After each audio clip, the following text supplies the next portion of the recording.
Hey everyone, welcome back. Today I'm going to show you how to add, move, and remove pages in Google Sites. It's, super simple once you get the hang of it. And yeah, we'll cover it step by step. First, open your Google site and click on the Pages tab on the right-hand side. That's where all your site pages are listed. To add a new page, click the plus button at the bottom of the Pages panel, type your page name, and then click Done. And that's it. The page gets added to your site instantly. Next, if you want to move a page, just click and drag it up or down in the pages list to reorder, or drag it under another page to make it a subpage.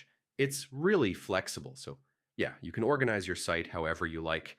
And finally, to remove a page, hover over the page, click the three-dot menu, and select Delete.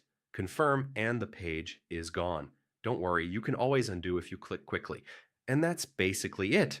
Adding, moving, and removing pages in Google Sites is really straightforward.